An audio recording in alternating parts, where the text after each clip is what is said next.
Iki wis adat ono ing Kademangan ono ing Kedanyangan pendak-pendak sedekah iki kudu dijejerke ora apa-apa sing migati padha berkahe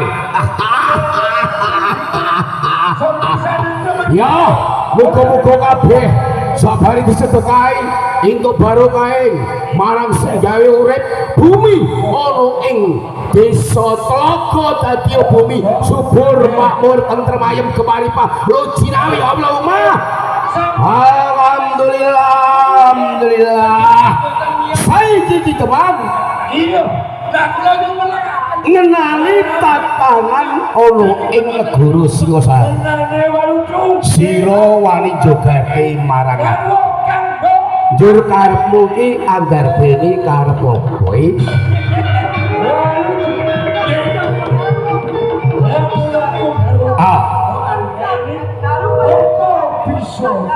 Iya. Ngene ya. Kabeh iki mau apa to sebab? Menungso wae kelangan dom wae bingung oleh goleki. Kuwi lagi kelangan dom. Apa maneh aku ndaramu? Aku Gusti Anusapati niki. Lagi wae katinggal marang ndaramu. Bejane Rama Prabu Kenarok Yobatara amur ing bumi ana ing negara Singosari. Aku mikir, mong wae. Sanika ngeten. Aku tak takon marang kowe ya. Prabu Anusapati. Satenane kabeh iki mau putranipun Ndara Ayu. bendaramu iki oleh pati iki lak ya. Roro ta ya. Jeneng pati iki ana pirang perkara ta ya. Panjenengan menika Ya saiki patine ndaramu bukan arok. Gustimu Rama Prabu Kenarok Rama Prabu Bathara. Kuwi larane mati karo napa iki kepange? Prabu Ira Jajal. Sapa sing mateni malih? Ingkang renah menika boten wonten malih mung si Temang Pengalasan. Dadi patine Rama Prabu Kenarok iki ora lara ya. Saiki lek ora lara pamunggumu kok njur mati iki. Njur karo apa?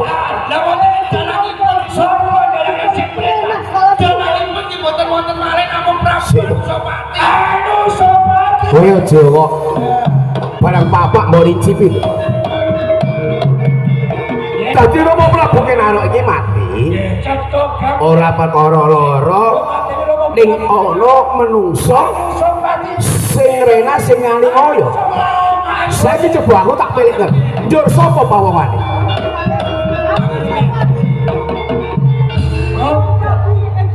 Apa dadak Kowe iki rupamu elek lho. Kowe iki rupa elek ning aja ati elek.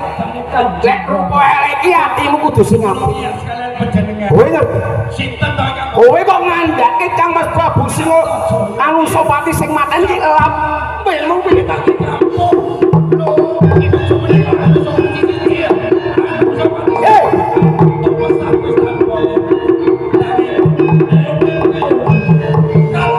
Sira iki aja barang bapak polisi. Anusapati menika tasih Kang Mas Prabu Anusapati kuwi Raden Singosari kuwi kadangku kuwi dulurku kuwi Kang Mas. Ora ana tinane. Ana tetebukan sak galak-galake macan ora bakal koi mangsa gogore. Lah kok kowe ngandhake Anusapati sampun pancen kaya ngono wae. kok bisa lara Kang Mas Prabu Anusapati kok make karo bapak iki ora tinane. Wong tuwa kuwi sing ngukir jiwa ragane. Prabu Anusapati arep tak Majapati sebelah colong gue Iki no tembungmu iki sing saya suwe-suwe iki. Lah kok kowe ngandhake Kang Mas Anusapati iki wong liya bro iki lare-lare piye?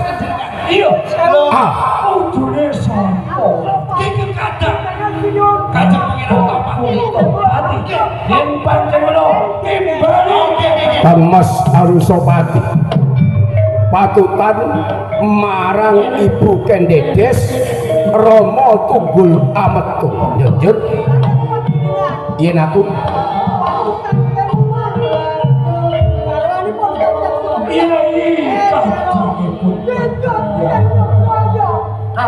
dadi aku ora patutan Ibu Kendedes ning aku patutan marang Ibu Kenumang bapakku Kenarok.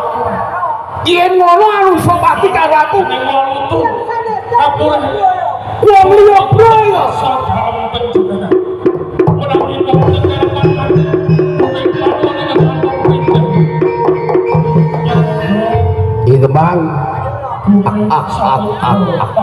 yen pancen kuwi bener tandamu lara-larae lembarane sejarah saiki sebabe apa Anusapati wetegel mateni Rama Kenaro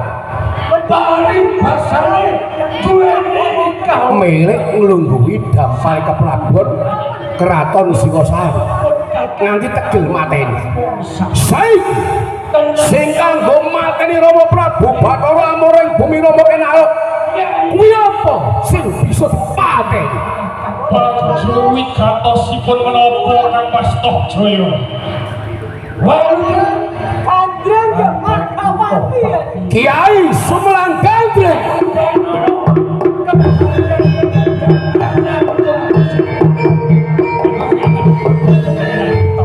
wiwit saiki dina itu mang ning kowe iso tak percaya nilai kowe ora kena tak percaya siang kamu tak ketok tandur ing alun-alun yen pancen kowe ngono kadangku Dimas Topati kon malah sebo ben ngerti satenane lara-lara tidak Srigara jasa Bathara Sampun Prabu niku sedanipun boten karono wujud kalian sang Widilasa Yai Topati sing renak teman satenane kabeh sing gedhe pangapuramu pun kakang nimbali marang siwo dalange iki dina kabeh lembarane sejarah Manusapati oleh ku menggali oleh ku mikir marang patine Rama Bathara Amara ing bumi Rama Kenaro panjenengan menika jebul-jebule bapakmu ya wong tuamu Sudarma kuwi mati ora mesti marang sing kuwus nanging ana wong sing kerenak marang wong tuamu ya itu pati aku yen miturut aturan Ki Demang Waluku ora ana wong liya braya sing tegel mateni marang ramamu ya bapakku ya wong tuamu Kang Masmu dhewe Prabu Anusapati sing mati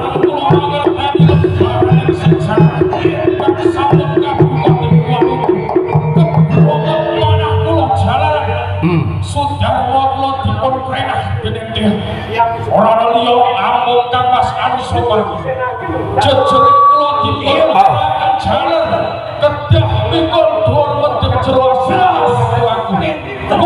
bakal sedane Kanjeng Rama pancen kaya ngono to saiki dina wong nandor bakal mundur wong nyilih balike wong kang bakal nyawa patine wong tuamu patine bapakmu kuwi ora perkara kena pusaka nanging kena Kiai Margapati ya Kiai Sumelang Gandreng kuwi mlebu ning panti gedung pusaka calon anak Kiai Sumelang Gandreng iki ingat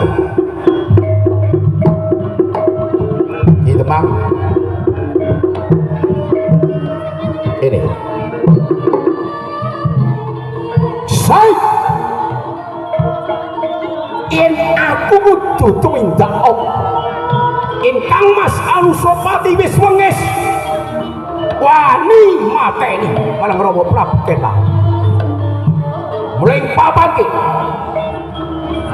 aku bakal nantang marang Anusapati tak tetere sepiro kandel kulite atos balung yen ngono tingkat tak mlebu ning Singasari antangi Anusapati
Marka